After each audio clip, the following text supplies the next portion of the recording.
Hi అండి, welcome back to she was kitchen. ఈరోజు నేను నా స్టైల్లో పాలకూర పప్పు ఎలా చేయాలో చూపించబోతున్నాను. వీడియో మొత్తం చూడండి. మా ఛానల్ ఇంకా సబ్స్క్రైబ్ చేయని వాళ్ళు సబ్స్క్రైబ్ చేసుకోండి. పాలకూర పప్పుకు కావాల్సిన పదార్థాలు: కందిపప్పు, ఉల్లిపాయలు, పచ్చిమిరపకాయలు ఇలా కట్ చేసి పెట్టుకోవాలి, టమాటాలు, చింతపండు నీళ్ళలో నానబెట్టి పెట్టుకోవాలి, 3 పాలకూర కట్టలు ఇలా కట్ చేసి పెట్టుకోవాలి, చింతపండును గుజ్జు తీసి పక్కన పెట్టుకోవాలి. ముందుగా కందిపప్పును కడిగి పెట్టుకోవాలి. కందిపప్పులో 4 గ్లాసులు వాటర్ పోసుకోవాలి. ఇందులోనే 1/2 స్పూన్ పసుపు, 1 స్పూన్ ధనియాల పొడి,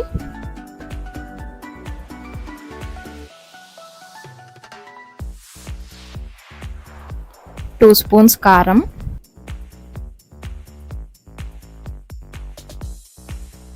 2 స్పూన్స్ సాల్ట్,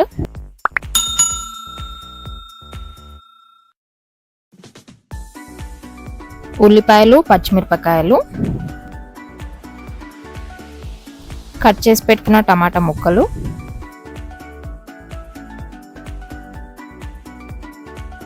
కట్ చేసి పెట్టుకున్న పాలకూర కూడా వేసి మూత పెట్టి ఒక 5 విజిల్స్ వరకు ఉడికించుకోవాలి.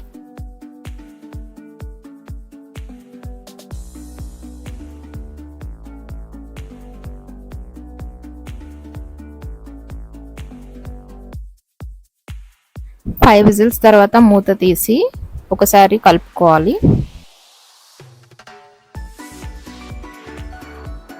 తర్వాత పప్పు గొట్టంతో మరీ మెత్తగా కాకుండా కొద్దిగా రుబ్బుకోవాలి. తర్వాత మనం ముందుగా తీసి పెట్టుకున్న చింతపండు రసం వేసి 1 గ్లాస్ వాటర్ పోసుకొని ఒక 5 మినిట్స్ ఒక పొంగు వచ్చే వరకు ఉడికించుకోవాలి.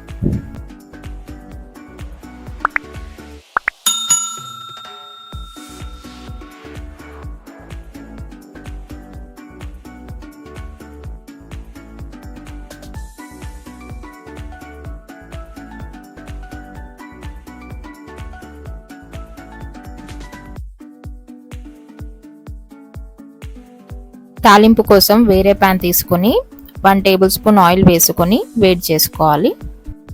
నూనె వేడెక్కిన తర్వాత 1/2 స్పూన్ జీలకర్ర, 1/2 స్పూన్ ఆవాలు,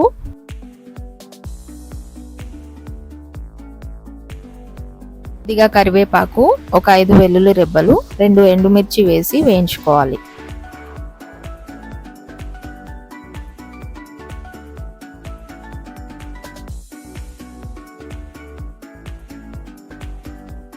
ఈ తాలింపు మిశ్రమాన్ని మరుగుతున్న పప్పులో వేసి ఒక 5 మినిట్స్ ఉడికించుకోవాలి.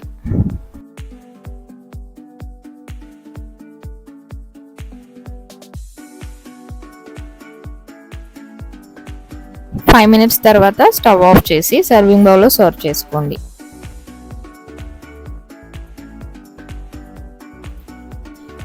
అంతేనండి, ఎంతో టేస్టీగా ఉండే పాలకూర పప్పు రెడీ. ఈ వీడియో కనుక మీకు నచ్చినట్లయితే లైక్ చేయండి, షేర్ చేయండి. మరిన్ని ఇంట్రెస్టింగ్ వీడియోల కోసం సబ్స్క్రైబ్ చేసుకోండి.